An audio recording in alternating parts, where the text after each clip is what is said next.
से। इस बहन की गवाही है कि पिछले 16 साल से इनके ऊपर दुष्ट आत्मा के अटैक होते थे, दबाव पड़ता था, दुष्ट आत्मा गलत संबंध बनाता था, इन्हें बहुत डर लगता था, हमेशा ही बहुत डरे डरे हमेशा ही रहते थे। और उन्हीं अटैक के कारण ये व्यभिचार में चले गए, गलत मूवीज़ देखते थे, बाहर गलत संबंध थे। ये चीज़ें इनकी लाइफ में डे बाय डे बढ़ती गई। और सिस्टर आप खुद बताएं कि ये अटैक जब बढ़े तो आपने फिर नशा करना शुरू कर दिया, और कौन कौन सा नशा करते थे आप? मैं सिगरेट पीती थी, शराब पीती थी, जो भी मेरे फ्रेंड्स लोग मेरे नशा करते थे उनके साथ मैं नशा करती थी। और मैं व्यभिचार में पड़ गई, और उसके बाद मैं गलत मूवीज़ देखती थी, मेरे बाहर रिलेशनशिप्स होते थे। और ऐसे ही मैं जब नशे में पड़ गई, मैं बीमारियों में पड़ गई, अस्थमा के अटैक्स होते थे। बचपन से ही मुझे बीमार रहती थी, बीमारी में मेरे रहना, कभी ना कोई ना कोई बीमार रहती थी। दुष्ट आत्मा के इतने अटैक होते थे, मुझे ऐसे सपनों में लगता था कि कोई मेरे साथ गलत रिलेशनशिप बना रहा है।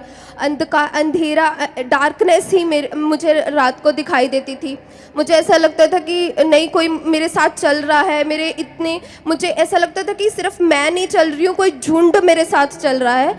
मतलब मुझे ऐसा, और ये डे बाय डे आपकी लाइफ में बढ़ता जा रहा था। जी हाँ जी। एक दिन में कितना नशा कर लेते थे आप? मैं सिगरेट, मेरी जैसे ही मैं दिन की शुरुआत उठती थी तो मैं सिगरेट और ड्रिंक, ये सब मेरी लाइफ का एक हिस्सा होता था। मैं उठती थी तो ये मतलब मुझे चाहिए होता था, इसके बिना मैं अपनी लाइफ सरवाइव नहीं कर पाती थी।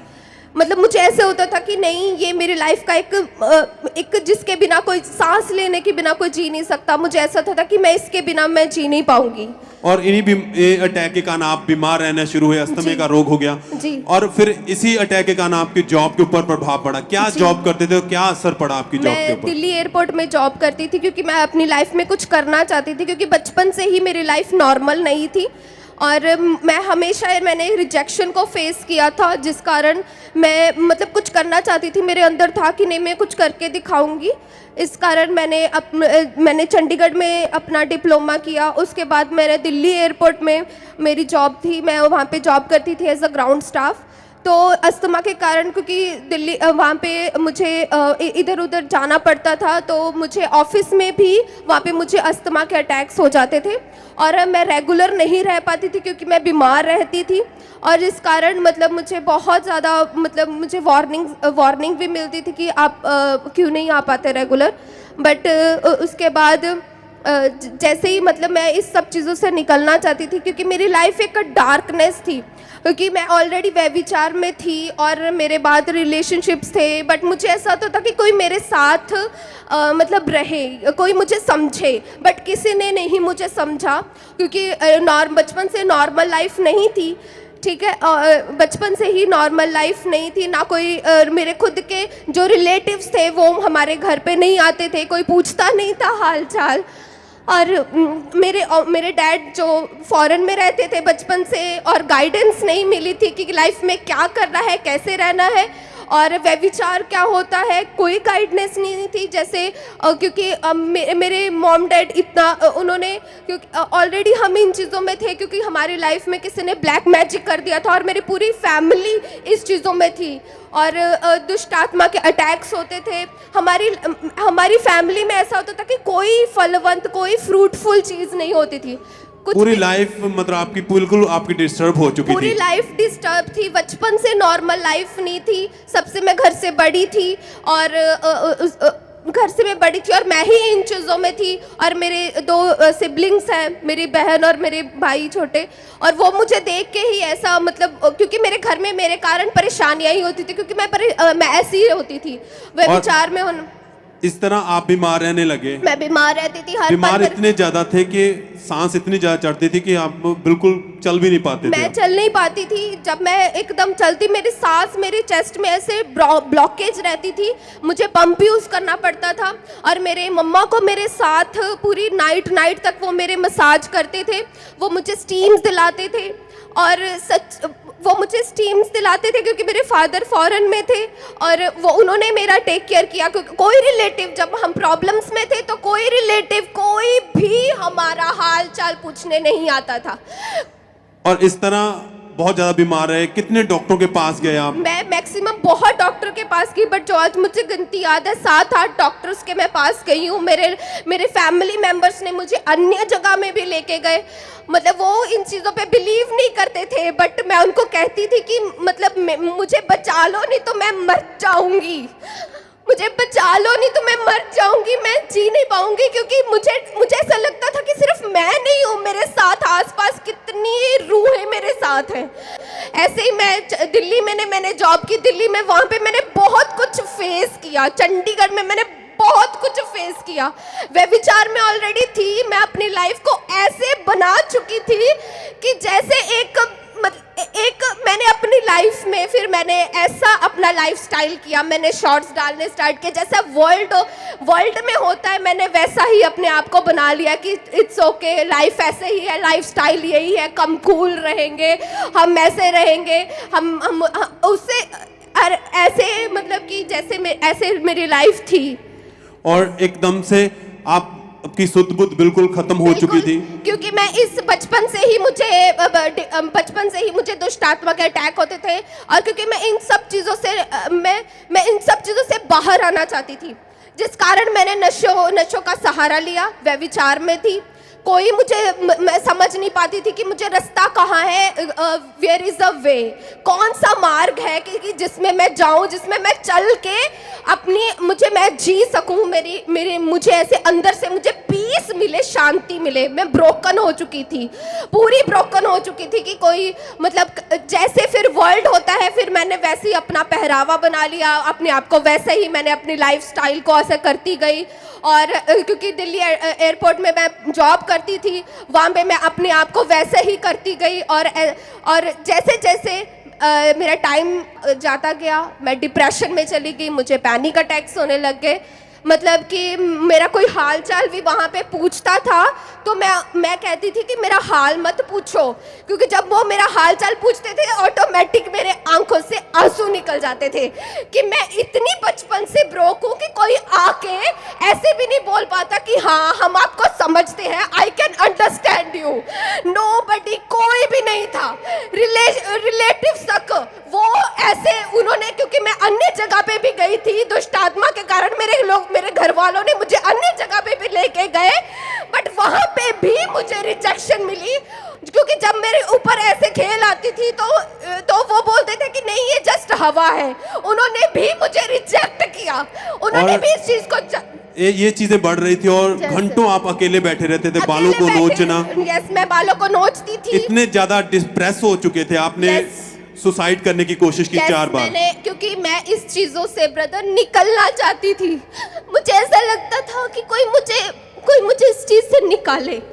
और उसके बाद मैंने डॉक्टर्स को भी दिखाया, मेरे घर वालों ने अन्य जगह पर भी मुझे कैसे आपने सुसाइड करने की कोशिश की? मैंने अपने आप को 2 बार अपने आप का मेरा गला दबाने की कोशिश की, और उसके बाद मैंने अपनी नस भी काटी, और उसके बाद क्योंकि मेरे पास ऑलरेडी इतनी दवाइयाँ होती थी, और जब मैंने क्योंकि मेरे पास ऑलरेडी क्योंकि अस्थमा और भी चीज़ें थी, तो उससे मैंने हैवी डोज मेडिसिन की ली, और मैंने अपने आप को ख़त्म करने की कोशिश की कि इससे अच्छा मरना ही सही है। उस समय कंडीशन ऐसी थी कि आप चाहते थे इस लाइफ को मैं ख़त्म ही कर दूं। यस, पूरी तरह लाइफ ख़त्म हो चुकी थी।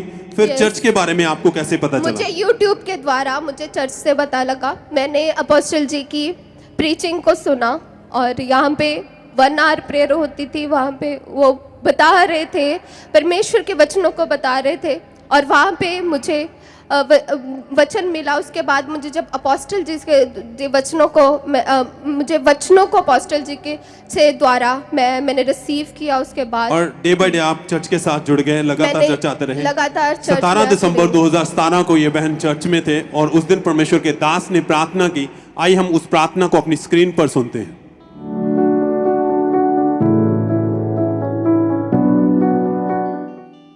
अपने हाथों को उठाओ, बोलो सर्वशक्तिमान परमेश्वर,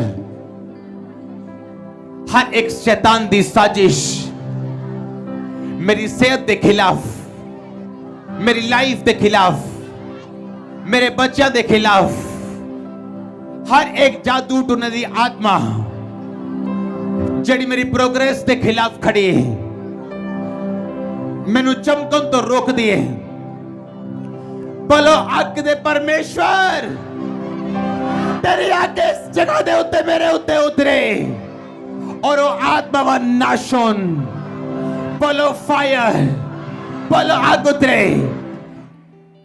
और आप उस दिन चर्च में मौजूद थे हाँ जब प्रार्थना हुई, क्या हुआ प्रार्थना को रिसीव करते मुझे समय? ऐसे लगा जैसे अपोस्टल जी ने फायर की, दुष्ट आत्मा को कमांड किया, जादू टोने को कमांड किया, मुझे मेरे अंदर से ऐसा लगा कोई जानवर निकल रहा है। सब तारीफ करें, परमेश्वर के नाम को महिमा दे सब जन, क्योंकि ये अद्भुत था। परमेश्वर जो विश्वास के साथ, ईमान के साथ उसकी हजूरी में आते हैं, खुदावंद उन्हें फ्री करते हैं। प्रार्थना को रिसीव किया, वर्ड को रिसीव करते समय आपको ऐसा लगा कि जैसे आपके अंदर से बहुत बड़ा कोई जानवर निकल रहा है मेरे अंदर से, और मुझे ऐसा लग रहा था कि कोई मेरे अंदर से मेरे को साफ कर रहा है, खींच के मेरे अंदर से कुछ निकाल रहा है, क्योंकि मैं उस व्यभिचार से मैं छूट नहीं पा रही थी। मुझे ऐसा लगता था कि कोई मुझे इस चीज से छुड़ा दे।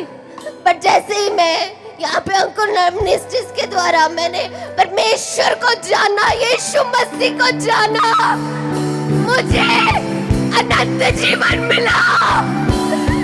मैं व्यभिचार से छूटी, नशों से मैं आजाद हुई। मेरे अंदर से एक जानवर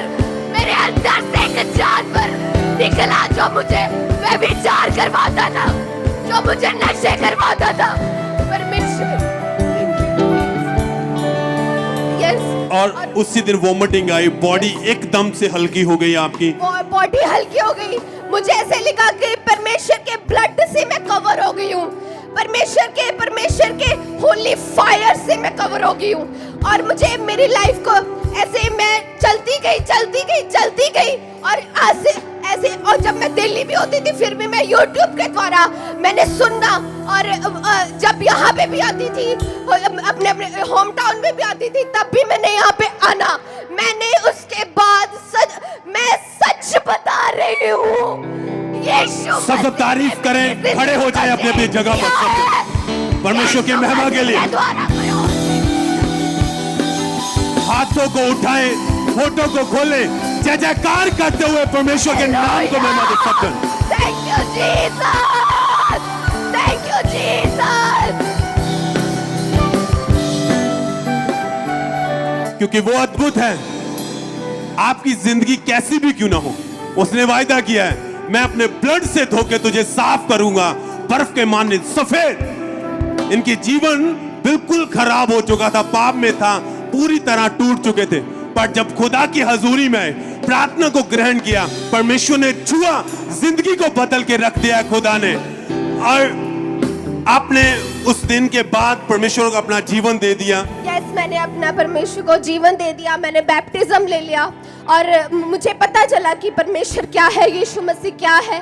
और जब मैंने अपोस्टल जी के द्वारा वचनों को सुना, और जब मुझे उनकी कुर्बानी के बारे में पता चला, मुझे ऐसा लगा कि सच में कोई मेरे पापी के कारण कोई मर सकता है क्या? उस तारीफ करें, खाने से मुझे शिफा मिल सकती है क्या? सच में उसका लहू मुझे आजाद कर सकता है? सच में उसके लहू ने मुझे आजाद किया है, क्योंकि सच है ये वचन कहता है, उसने अपने आप को हमारे लिए दे दिया, उसने अपनी जान दे के हमारी जान की कीमत अदा की है। वो जिंदगी देने वाला खुदा है, और आपने उस दिन से आपकी लाइफ बिल्कुल बदल चुकी है। मेरी लाइफ टोटली चेंज हो चुकी है। मुझे वो मार्ग मिल गया, क्योंकि वचन में लिखा है, सत्य मार्ग जीवन प्रभु यीशु मसीह है, इसके बिना हम पिता तक नहीं पहुंच सकते। कितने साल हो चुके, अब बिल्कुल फ्री हो चुके? 4 साल से मैं फ्री हूँ। मैं धन्यवाद करती हूँ प्रभु यीशु मसीह का, इस ग्रेस का, अपोस्टल अंकुर यूसुफ नरूला जी का, पास्टर सोनिया यूसुफ नरूला जी का, और इस ग्रेस का, अंकुर नरूला मिनिस्ट्रीज के डबल ग्रेस का मैं थैंक्स करती हूँ। तारीफ करें परमेश्वर के अद्भुत प्रेम के लिए। यह है उसका अद्भुत प्रेम। सबसे आला मोहब्बत परमेश्वर की है इंसान के साथ। जो हमारे गुनाह पापों के लिए अपने आप को कुर्बान किया और हमें जिंदगी अता की है जिस खुदा ने। सिस्टर, अब आप दूसरों को क्या कहना चाहेंगे, क्या मैसेज देना चाहते हैं दूसरों को? मैं बस यही मैसेज देना चाहती हूँ, there is the only one way. Jesus वही एक मार्ग है, सत्य है, जीवन है। और बिलीव करें कि यीशु के कोड़े खाने से हम चंगे हो चुके हैं, उसके लहू बहाने से हमारे पाप माफ हो चुके हैं। और अंकुर नरुला मिनिस्ट्री की ये जो रियल ग्रेस है, real man of God and woman of God है, इस ग्रेस पे बिलीव करें। मैंने